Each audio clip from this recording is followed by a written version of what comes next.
రేపు బుధవారం ఎంతో శక్తివంతమైనటువంటి రోజు. చెడును తీసేసుకొని మన జీవితాల్లోకి మంచిని తీసుకొచ్చుకొని పెట్టుకోవటానికి, అలాగే మన జీవితం ఆనందంతో, సంతోషంతో, ఆరోగ్యాలతో, అష్టైశ్వర్యాలతో తులతూగటానికి ఇది మంచి శక్తివంతమైనటువంటి రోజుగా చెప్పుకోవచ్చనమాట. బుధవారానికి ఏంటంటే చాలా శక్తులు ఎక్కువగా ఉంటాయన్నమాట. బుధవారం రోజున చెడును తీసేసుకోవటానికి, దిష్టిని, దోషాన్ని తీసేసుకోవటానికి అద్భుతమని చెప్పుకోవచ్చు. కాబట్టి ఈ రోజున మీరు తులసి చెట్టు మీద ఇది ఒక్కటే గనక చల్లినట్లయితే మీ ఇంటి పరంగా ఉన్నటువంటి చెడు, దరిద్ర బాధలు, నరదిష్టి, నరఘోష, అలాగే మీ జీవిత పరంగా అడ్డంకులు, మనుషులు అవ్వచ్చు లేదా డబ్బు పరంగా ఏదైనా సమస్యలు అవ్వచ్చు, ఇలాంటివన్నీ కూడా తొలగిపోయి మీకు అంతా అనుకూలంగా మారటానికి ఆ తులసమ్మ యొక్క ఆశీర్వాదం అనేది మీకు దక్కుతుంది. అంటే తులసి చెట్టు ఎంత పవిత్రమైనదో అందరికీ తెలిసిన విషయమేనండి. తులసమ్మలో ముక్కోటి దేవతలు ఉంటారు. తులసమ్మ అంటే తులసి దేవత అనమాట. ఆ దేవత యొక్క అనుగ్రహం ఉన్నప్పుడు ఆ ఇంట సిరుల వర్షం అనేది కురుస్తుందన్నమాట. ఏ ఇంట్లో అయితే తులసి మొక్కను పెంచుకుంటూ ఆ తులసి కోటకు నిత్యం పూజలు చేస్తూ ఉంటారో ఆ ఇంట్లో లక్ష్మీదేవి తాండవం ఆడుతూ ఉంటుంది. జ్యేష్ఠాదేవి అడుగు పెట్టడానికి కూడా అవకాశం అనేది ఉండదు. ఆ ఇంటి లోపల కానివ్వండి, ఆ ఇంటి చుట్టూతో ఉన్నటువంటి వాతావరణం అంతా కూడా చాలా ప్రశాంతంగా, అనుకూలంగా, ఒక మంచి పాజిటివ్ వాతావరణం అనేది అక్కడ ఉంటుందన్నమాట. తులసమ్మ ఇంట్లో ఉంటే అంటే సకల దేవతలు అంటే కోటి జన్మల పుణ్యం ఉంటేనో తులసి మొక్కను మనం ఇంట్లో పెంచుకోగలుగుతామన్నమాట. ఎందుకంటే అది కూడా అందరికీ అవకాశం రాదండి. ఏంటో పెంచుకుంటారులే, ఏముందులే మొక్కది అని చెప్పేసేసి అనుకోకూడదు. ఏంటంటే కొంతమంది పెంచుకోవాలని అనుకున్నా కూడా తులసమ్మ అంటే దొరకక కొంతమంది ఒకవేళ మొక్కను తెచ్చుకొని పెంచుకున్నా కూడా ఆ మొక్క వడబడిపోవటము, ఇలాంటివి ఎన్నో రకాలుగా జరుగుతూ ఉంటాయన్నమాట. ఏ ఇంట్లో అయితే తులసి మొక్క చక్కగా గుబురుగా పెరుగుతూ ఉంటుందో ఆ ఇంట్లో లక్ష్మీదేవి తాండవం ఆడుతుంది. అంటే సంపాదన పరంగా బాగుంది, ఆ ఇంట్లో అంతా అనుకూలంగా ఉందని చెప్పుకోవచ్చు అనమాట. పచ్చగా గుబురుగా పెరిగే విధానాన్ని బట్టి ఆ ఇంట్లో ఉన్నటువంటి స్థితిగతిని మనం అంచనా వేసుకోవచ్చు అనమాట. కాబట్టి తులసి మొక్క దగ్గర మనం ప్రత్యేకంగా చేసుకునేటటువంటి ఇలాంటి పరిహారాల వల్ల తులసమ్మ గుబురుగా పెరుగుతుంది. ఆ మొక్క ఎంత గుబురుగా పెరిగితే మీ ఇంట్లో అదృష్టము, ఐశ్వర్యం అనేది అంత బాగా ఉంటుందన్నమాట. అలా కాకుండా ఏదో అంటే బక్కపలచగా అంటే సన్నగా ఎండిపోయినట్లుగా ఏదో ఉంది అంటే ఒక సన్న కొమ్మలాగా ఉంటుందన్నమాట. అట్లా పెట్టేసి దానికి పూజలు చేస్తూ ఉంటారు. అలా ఉండటం కాదండి. తులసి మొక్క మనకు గుబురుగా పెరగాలి అంటే మొక్కను చూడంగానే మనకేంటంటే కంటి నిండగా లక్ష్మీదేవి అనుకూలంగా ఉన్నట్లుగా ఉండాలి. అంటే ఉండి లేనట్లుగా కాకుండా తులసమ్మ మనకు కంటికి కనిపించాలి. అంటే మనం పెంచుకునే విధానంలో ఉంటుందన్నమాట. అది మనం మొక్కకి చేసే శుభ్రం కాడ కానివ్వండి, నీటిని కానివ్వండి, ఇట్లా తులసి మొక్క దగ్గర ప్రత్యేకంగా మనం ఇలాంటివి చల్లినప్పుడు కానివ్వండి, ఆ దోషాలన్నీ కూడా పోయి మనకి చక్కగా మొక్క అనేది గుబురుగా పెరుగుతుంది. ఎంత గుబురుగా పెరిగితే మీ ఇంట్లో ధనం అనేది అంత బాగా పెరుగుతుందని చెప్పుకోవచ్చు అనమాట. కాబట్టి ధనానికి తులసి చెట్టు పెరిగే విధానానికి చాలా దగ్గర సంబంధం ఉంది. కాబట్టి మనకి ఏదన్నా చెడు ఏదన్నా ఉన్నా కూడా అంటే మంచి ఉన్న కాడంతా కూడా చెడు శక్తులు అనేవి ప్రవేశిస్తూ తిరుగుతూ ఉంటాయి. మంచిని కూడా నాశనం చేయటానికి చెడు శక్తులు అనేవి చాలా ఎక్కువగా తిరుగుతూ ఉంటాయి. అలాంటివన్నింటినీ కూడా తులసమ్మ దరిదాపులకు కూడా రానివ్వదనమాట. అంటే ఏ ఇంట్లో అయితే తులసి చెట్టు ఉంటుందో ఆ ఇంటి దరిదాపుల్లో కూడా దుష్ట శక్తులు అంటే చెడు గ్రహాలు ఇలాంటివేవి కూడా ప్రవేశించలేవు, అడుగు కూడా పెట్టలేవు, వచ్చినా కూడా మాడిపోతాయి అన్నమాట. కాబట్టి తప్పనిసరిగా మీరు ఇప్పుడైనా సరే తులసి మొక్క గనక లేకపోతే మీరు తీసుకొచ్చుకొని కుండీలో పెంచుకునేటటువంటి ప్రయత్నం చేయండి. అలా చేయటం వలన చూడండి, తులసి మొక్క పెంచుకోక ముందల మీ జీవిత విధానం ఎలా ఉందో, పెంచుకున్న తర్వాత మీకు ఎలా ఉంటుందో మీరే తేడాలు గమనించుకున్నట్లయితే చక్కగా అర్థమవుతుందన్నమాట. కాబట్టి రేపు మీరు తులసి చెట్టు మీద ఇది చల్లటం వలన మీకున్నటువంటి ఇంటి పరంగా కానీ అలాగే చెడు ఇంటి చుట్టూతో ఉన్నటువంటి ఏదన్నా నెగిటివిటీ ఏదన్నా ఉన్నా కూడా అన్నీ తొలగిపోయి మీకు గ్రహణం ఏదన్నా ఉన్నా కూడా అదంతా కూడా మీకు అనుకూలంగా ఉండటానికి అవకాశం అనేది ఉంటుంది. ఒక్క మాటలో చెప్పాలంటే మీ జాతకాన్ని, మీ తలరాతను మార్చేటటువంటి శక్తి ఈ పరిహారానికి ఉందన్నమాట. ఎందుకంటే తులసి చెట్టు మీద మనం చల్లినా కూడా అది మనం జీవితాల్లో ఉన్నటువంటి చెడును తొలగించడానికి కూడా చాలా బాగా ఉపయోగపడుతుందన్నమాట. ఎందుకంటే తులసి మొక్క ఎంతో పవిత్రమైనటువంటి మొక్క, ఎంతో శక్తివంతమైనటువంటి మొక్క. ఆ తులసి మొక్కలో ముక్కోటి దేవతలు కొలువై ఉంటారు కాబట్టి ఆ దేవతల యొక్క ఆశీర్వాదం అనేది కూడా మనకు దక్కుతుంది.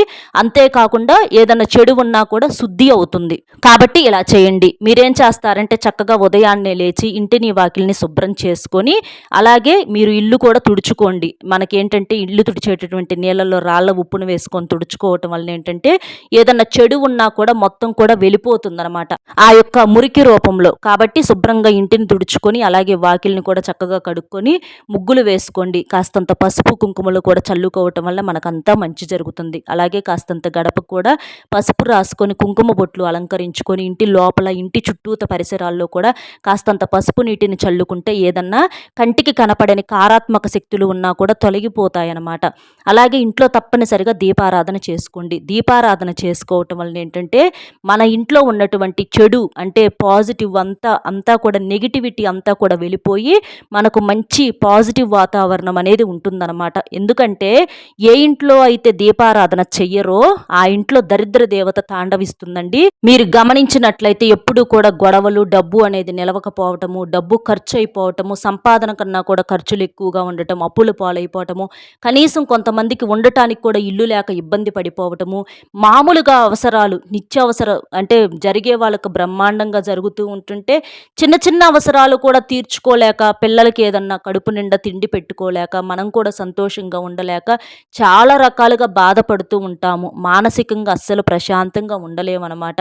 ఎందుకంటే ప్రతీదీ కూడా డబ్బుతో ముడిపడి ఉంటుంది. ఎన్ని బాధలు ఉన్నా, ఎన్ని చేసినా కూడా తాగే నీటి దగ్గర నుంచి తినే ఆహారం వరకు అన్నీ కొనుక్కొచ్చుకోవాలి. కాబట్టి డబ్బు జీవితంలో ఎంతో ముఖ్యమైనటువంటి పాత్ర అనేది పోషిస్తుంది.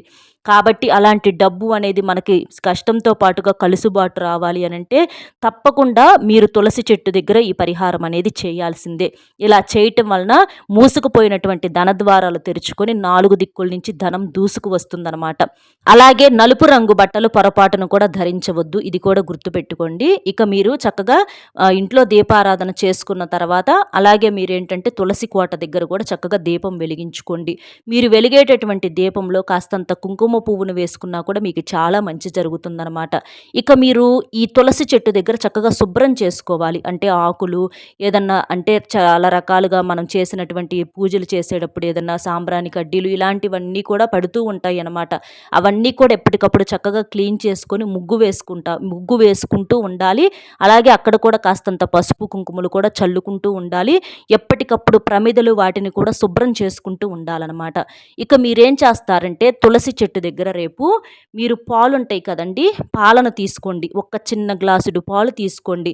మీకు చిక్కటి పాలే అవసరంలా, మీరు కాస్త పాలల్లో సగం నీళ్లు కలుపుకున్నా పర్వాలేదు. కానీ చిక్కటి పాలతో కనుక మీరు పోసుకున్నట్లయితే ఈ పరిహారం చేసుకుంటే మీకు మొక్క కూడా తులసి మొక్క కూడా గుబురుగా బలంగా పెరుగుతుందనమాట. మీకు చెప్పాను కదా, ఎంత గుబురుగా పెరిగితే మీ ఇంట్లో సంపద కూడా అంత పెరుగుతుందనమాట. కాబట్టి ఒక గ్లాసుడు పాలు తీసేసుకోండి. మనకు పచ్చి పాలైనా పర్వాలేదు, లేదా కాచి చల్లార్చిన పాలైనా పర్వాలేదు.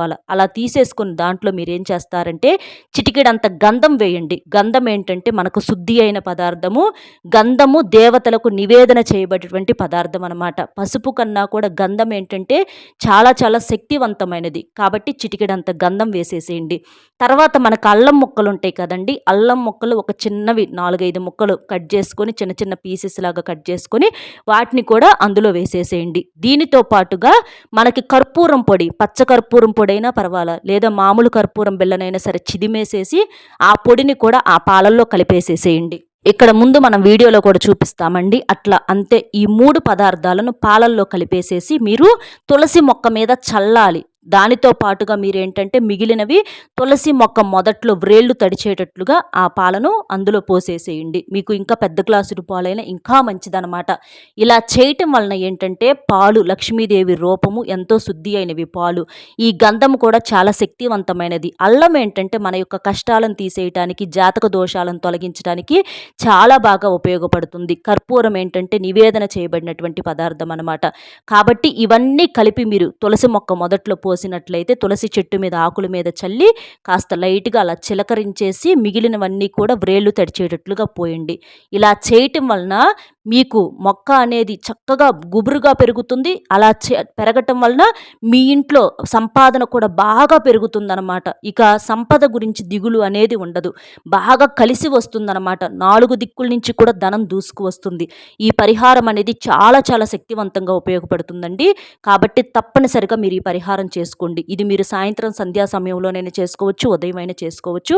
ఇంకా మీకు మంచి ఫలితం కోసం సాయంత్రం సంధ్యా సమయంలో చేసుకుంటే అద్భుతమైనటువంటి ఫలితం అనేది వస్తుంది. తప్పనిసరిగా ఇలా చేసేసి అక్కడ కూడా ఒక దీపం వెలిగించేసి సాంబ్రాణి కడ్డీతో ఆ పొగను కూడా చూపించేసి లేదా ధూపమైన వేసేసి పచ్చ కర్పూరంతో కానీ లేదా మామూలు కర్పూరంతో కానీ హారతి ఇచ్చి మీ యొక్క సంకల్పం అనేది చెప్పుకోండి. అలా చెప్పుకుంటే మీరు కోరింది కోరినట్టుగా ఒక్క గంటలోనే మీ కష్టాలు తీరటం చూసి మీరే ఆశ్చర్యపోతారు. మీ జాతకం అనేది అంత అద్భుతంగా మారుతుంది, మీకు అనుకూలంగా ఉంటుంది. ఆ తల్లి మీ ఇంటి లోపలికి అష్టైశ్వర్యాలతో అడుగు పెడుతుందన్నమాట. కాబట్టి చక్కగా ఈ పరిహారం అనేది చేసేసుకొని మీ యొక్క సమస్యను దోషాలను తీసేసుకుంటారని చెప్పి మనస్ఫూర్తిగా కోరుకుంటూ, వీడియో నచ్చితే ఒక చిన్న లైక్ ఇచ్చి సపోర్ట్ చేయండి. మీరు లైక్ చేయడం వలన వీడియో మరికొంతమందికి చేరి వారు కూడా తెలుసుకునే అవకాశం అనేది ఉంటుంది. అలాగే మీకు తెలిసినటువంటి మిత్రులు ఎవరన్నా ఉంటే వారికి కూడా షేర్ చేసి మొట్టమొదటిసారిగా మన ఛానల్ చూస్తుంటే సబ్స్క్రైబ్ చేసుకొని పక్కనే ఉన్నటువంటి ఆల్ అనే బెల్ని క్లిక్ చేస్తే నేను పెట్టే ప్రతి వీడియో కూడా ముందుగా మీకు నోటిఫికేషన్ రూపంలో చేరుతుంది. సర్వేజన సుఖినో భవంతు.